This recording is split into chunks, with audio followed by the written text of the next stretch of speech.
వికారాబాద్ జిల్లా పరిగి మండలం చిట్యాల్లో కలెక్టర్ నిఖిలతో కలిసి క్రీడా మైదానాన్ని ఎమ్మెల్యే మహేష్ రెడ్డి ప్రారంభించారు. ఈ సందర్భంగా ఆయన మాట్లాడుతూ ప్రతి గ్రామంలో క్రీడా మైదానం ఉండేలా కేసీఆర్ ప్రభుత్వం కృషి చేస్తుందన్నారు. క్రీడలతో శారీరక ఆరోగ్యం, మానసిక ఉత్సాహం పెంపొందుతుందన్నారు.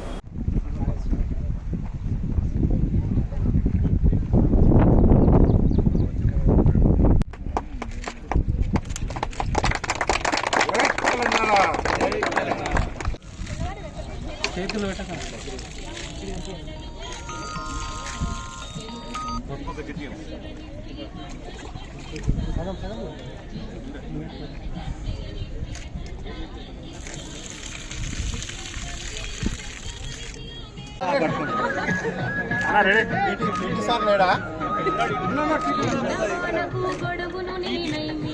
కొట్టండి సార్, కొట్టండి సార్. లేపినట్లు